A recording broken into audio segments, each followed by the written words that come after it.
All right, lesson 4. Lesson 4, all about the flood. The flood.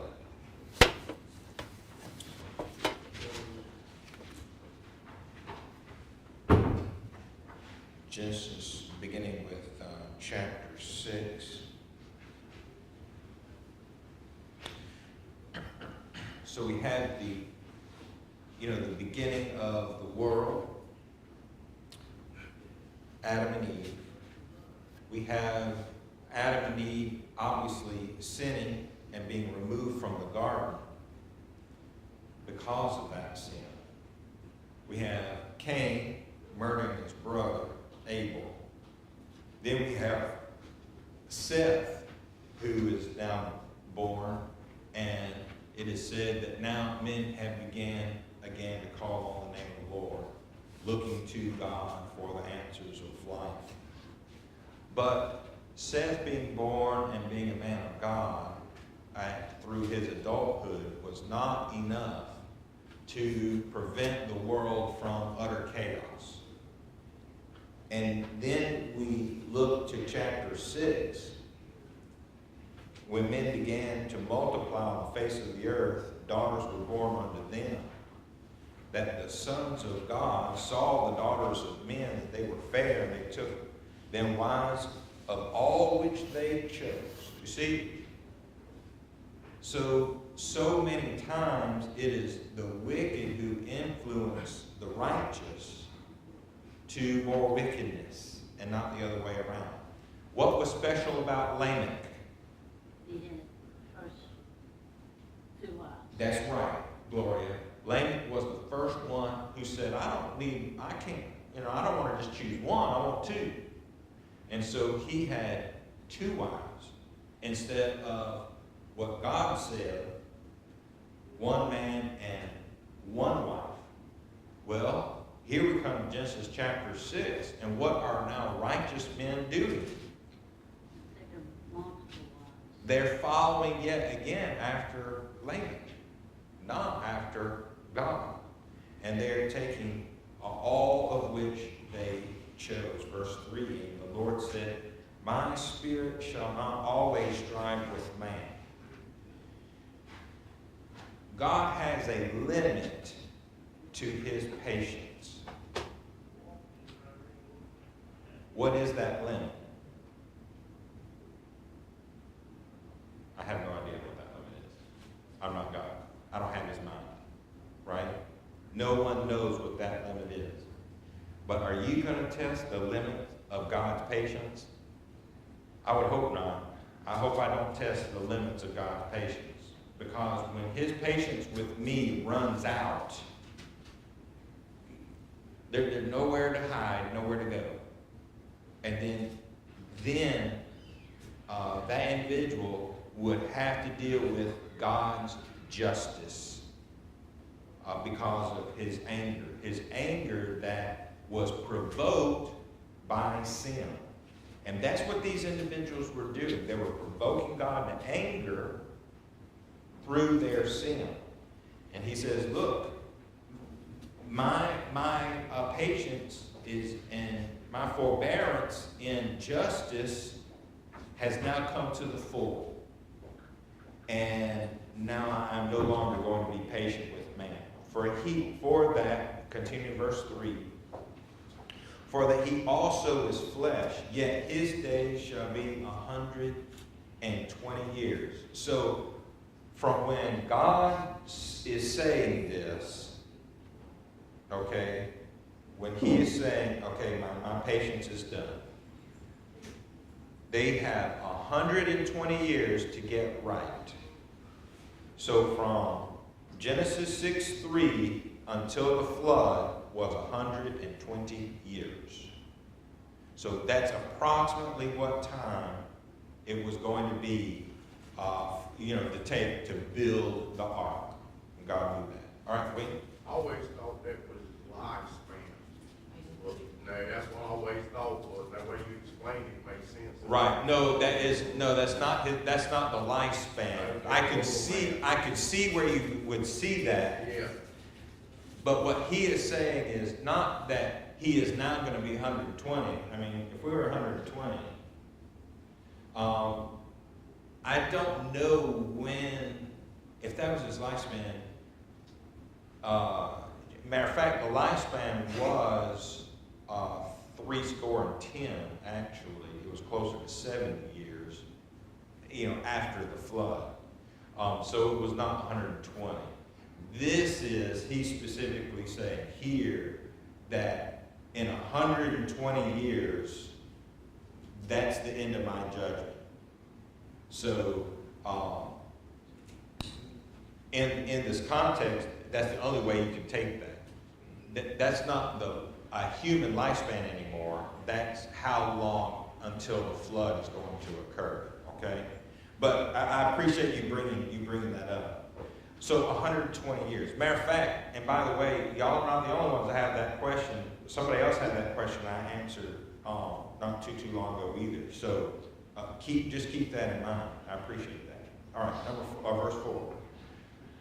So 120 years from there to the flood. There were giants in the earth in those days.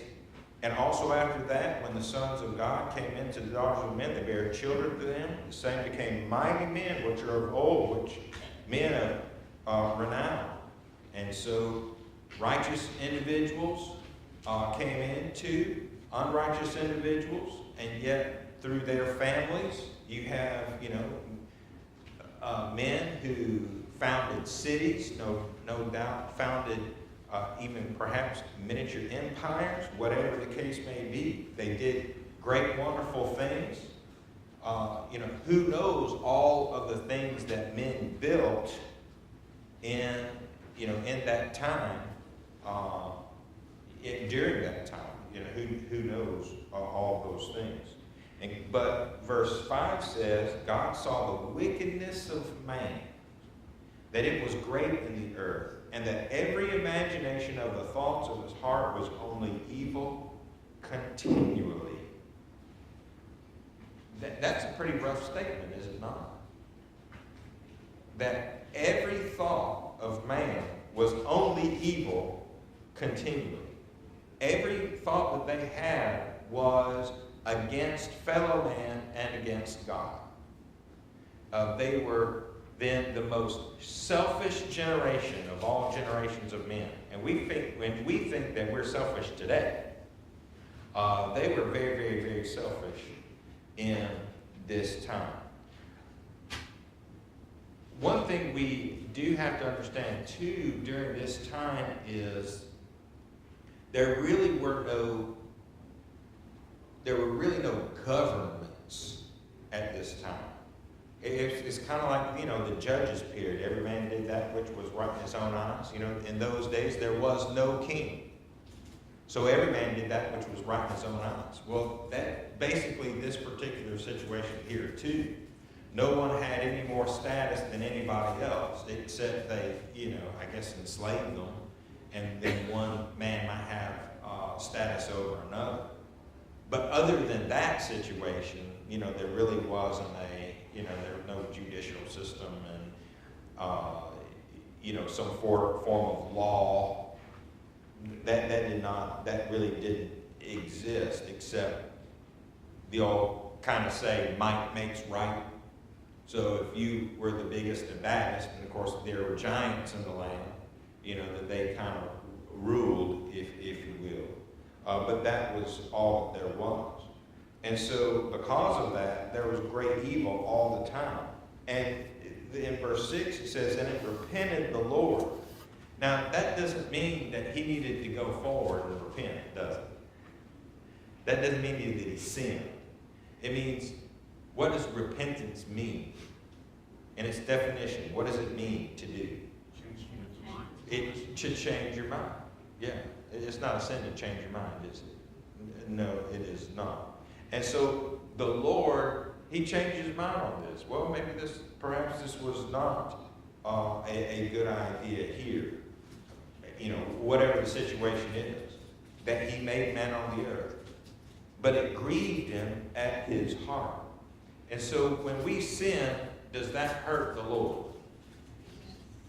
When I sin, it hurts him.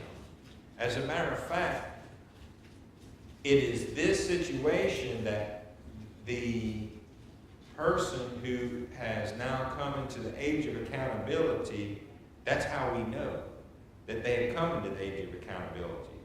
That they understand the spiritual truth that when I break God's law, it grieves him at his heart. He takes that personally. And when that young person realizes that my sin isn't just, I got caught, my parents are upset, my, whatever authorities in my life, they're upset and I get punished in certain ways. But when I do wrong, that's against God. When that young person understands that, now they have met that age of accountability. Because that is the principle of sin.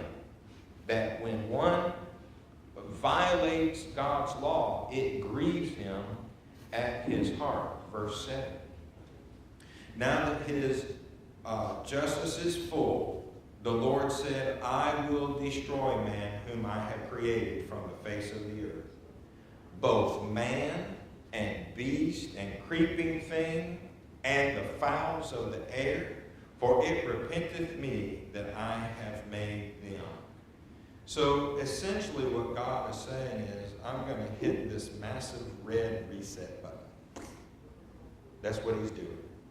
I'm starting all over. Mind you that it wasn't that he was going to destroy all the earth, because he had already done what in Genesis chapter 3? What did he say in Genesis chapter 3? At the very beginning, what did he say?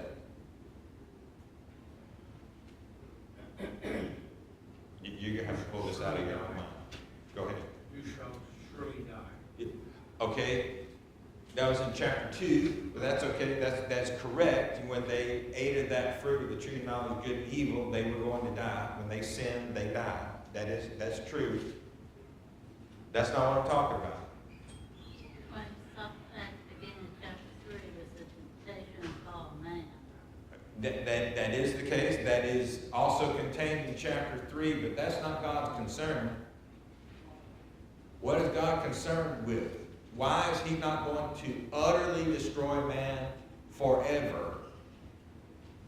What compelled him to remain and find someone with whom he could start the world over? All right, Wink? Because of his promise. Oh, yes. He said he's going to bruise the serpent's head, and that was coming to Jesus Christ. That's exactly right. Ding, ding, winner, chicken dinner. Okay. You're exactly right, Wayne. You see, God made a prediction and a promise to, really, he made it to the devil personally in that moment, okay? But it was for everyone for all time, by extension. That he, through the seed of woman, that's important. Her seed and his seed, they're going to clash, okay? And when that seed was, full, come to fruition, then he was going to strike a blow at the devil's head. But the devil would strike a blow to his heel. Okay? Now, God made that promise, did he not? Does God always keep his promises? Yes, he does. Always keeps his promises. So even in this great reset, he still had to keep his promise because he is faithful. That's where we come to verse 8. So we can't look at verse 7 and say, God says, I'm going to destroy all man, all beasts, and just everything. The very first thing is, okay, well, God, you made a promise. Where's that stream, that crimson thread that is rooted in the foundation of the earth. I've got to see that thread go through. And now your justice, it has to be fulfilled. And it's going to be fulfilled. But that thread still has to keep going. And that's where verse 8 comes in. But Noah. Oh, yes. Do you see the thread? Do you see it? But Noah found grace in the eyes of the Lord. Through Noah is the crimson thread of salvation. We cannot miss that. Because God made a promise in Genesis chapter 3 that He's going to save man from their sins. And He was going to do it by the humanity of this one that He was going to bring, not by the seed of man, but by the seed of woman. And it's so important. So, even in this great reset, God found the one man. And his name was Noah. He found grace in the eyes of the Lord. Why? Why did Noah find grace in the eyes of the Lord? He was a just man, and he walked with God. Okay, he was just. He walked with the Lord. He obeyed God in everything that God said to do, to the best of his ability. Now, was Noah a perfect individual? Obviously not. Obviously not. Only one perfect individual. But Noah still was righteous. He still was one who strove to obey God, which also then lets us know that the patriarchal system was still going, that there were still men who were passing down God's word through to the next generation. Did God, as far as we know, before the flood, was God telling Noah, was he speaking to Noah on a daily basis kind of idea? I don't know that we could actually say that. But here's what I do know is that Noah obeyed whatever God said through a personal one-on-one situation or from his own father. That, of course, we have that lineage given to us. So God's word came to Noah, and Noah obeyed it. And Noah found grace in the eyes of God.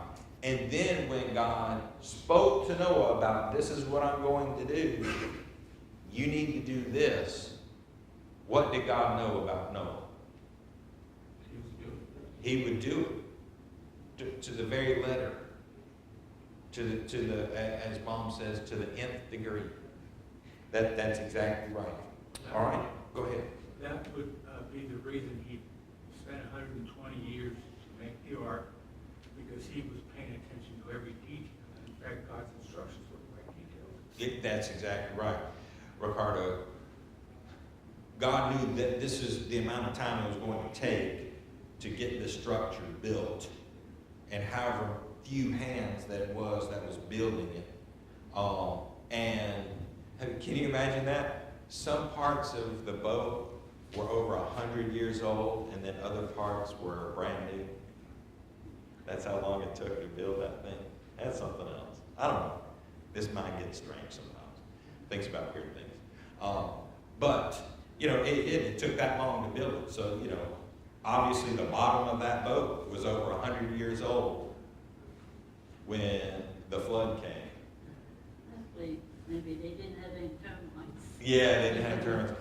Which is why Gopherwood was chosen because of those properties. So it was, able to, handle all that. And no doubt they were also not just, they weren't just planking it out either. It was solidly built. It was solidly built for sure. Yeah, very true, very true. Let's see. I wanted to go kind of verse by verse 1 through 8, but let's look at lesson 4 here.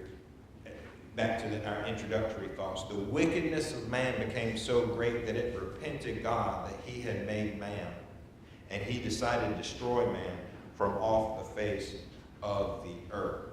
And so here is God's justice, that he is going to be patient with man, but these are generations and generations of individuals.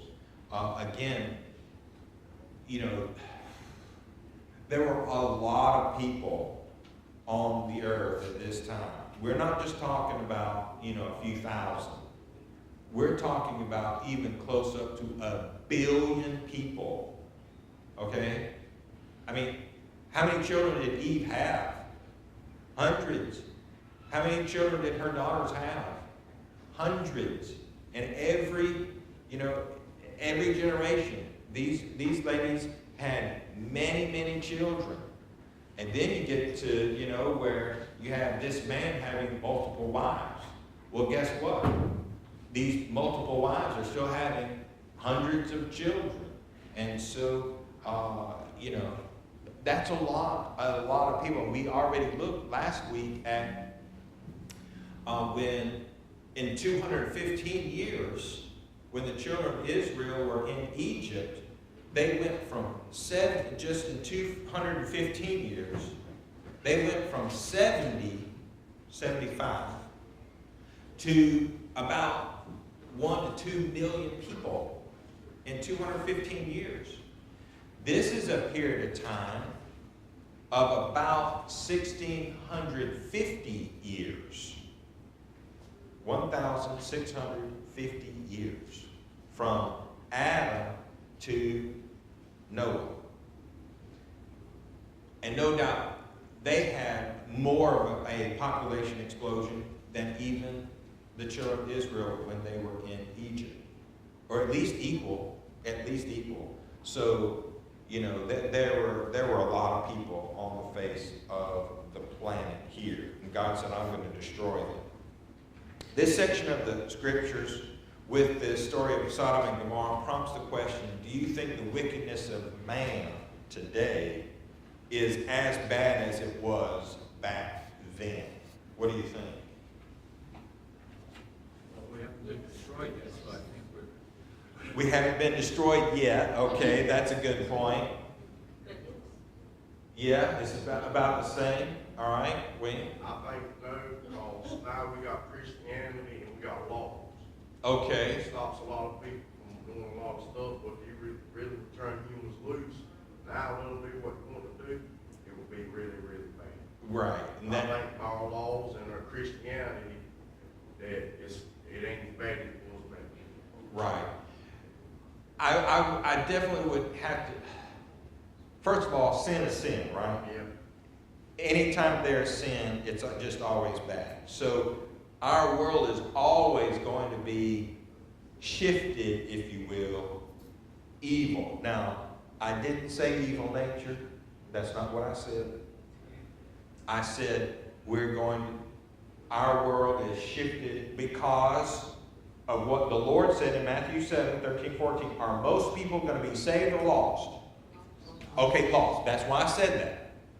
I didn't say evil nature. That's not what I said. People choose, for the most part, to do those things that are wrong.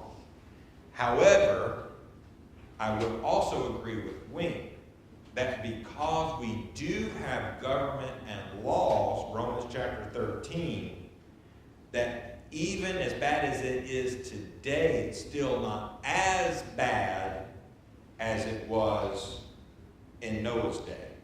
Are there more than 6 righteous people in the world today? There's more than 6 righteous people in this room, as few as we are. There's still more than 6, right? So, we rejoice in that. And obviously, throughout, this day of worship, righteous people, and by the way, this day of worship started 14 hours ago, somewhere around in there, right? And so people have been worshiping for the past 14 hours. You do realize that, right? We're the end of the worshipers. Not quite Hawaii yet, but pretty close. Okay.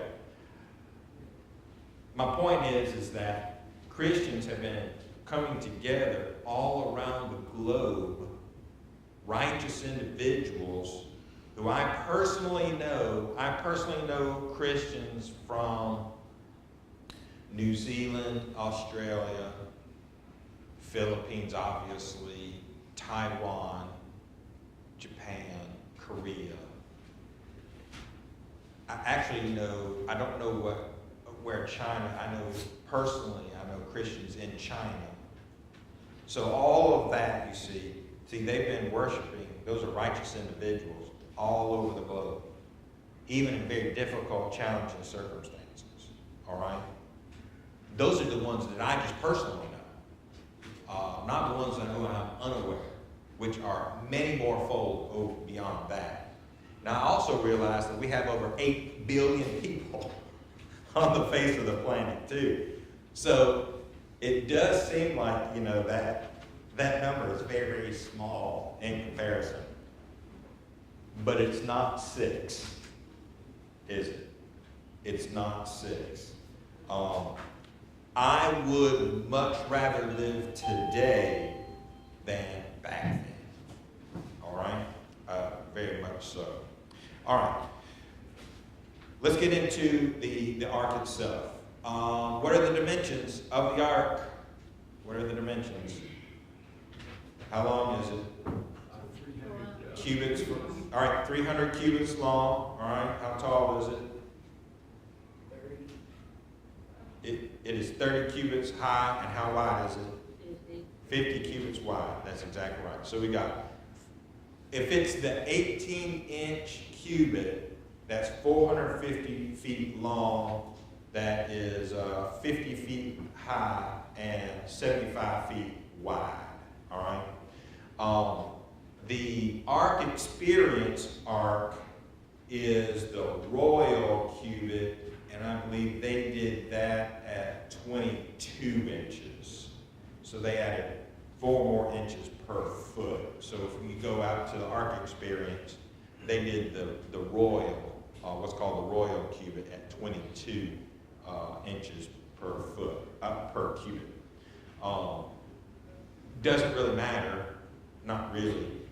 It's still a huge, huge boat, ship, whatever you want to call it. Flotation box. That's what it is, okay? Yes. I was going to just mention, one of the commentators indicated that the ratio, 350 and what, 75? Yes, correct. And that... Well, 330, 50, but yeah. Yeah. That that's the ideal boat That's right. in big water. So even if the one in the Experience is a little longer and taller, it's the right dimensions. It is the right dimensions. That's exactly right. And just, and the perfect size and shape to float and in just all kinds of weather. And so that's what it was designed for. Those are the dimensions that God gave to Noah, so that flotation box then would be able to survive all of the tsunamis and just everything that was thrown at it. And a lot was thrown at it, was it not? A lot was. All right. How many windows in the ark? Essentially, it's one window, but that particular word, window, means light. It means light, which, by the way, in the window world, guess what you call windows? Lights. You call them lights. Why? Okay, because no light's getting through that, is it?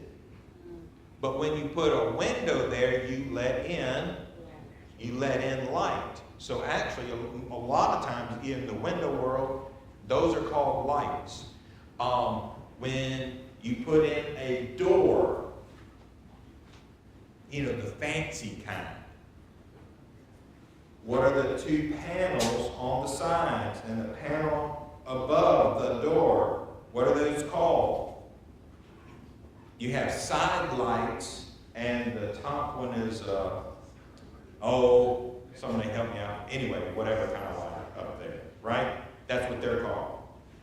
So that's the same idea with the ark, is that all around the ark was one light. And it was used for light, but also for ventilation. Ventilation. So it was one light, one window, but it wasn't like you only had one little window in the whole big old thing. No, it was one all the way around, from 1 cubit from the top. So it provided light, but also provided ventilation, which you would need a lot of ventilation with all those animals, would you not? You'd need a lot of ventilation. And that would take care of all of that. How many doors are there in this thing? How many doors? One door. One door. Now, I imagine it wasn't a small single entry door. What do you think? No.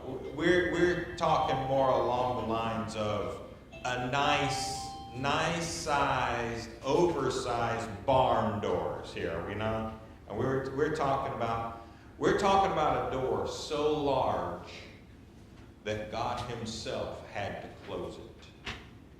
And that's exactly what happened, isn't it? That God closed that door. No human being closed that door. No animal closed that door. But God did. And so it had one door. It was a big one, but it was just one. Okay, we'll put our pin there and come back next week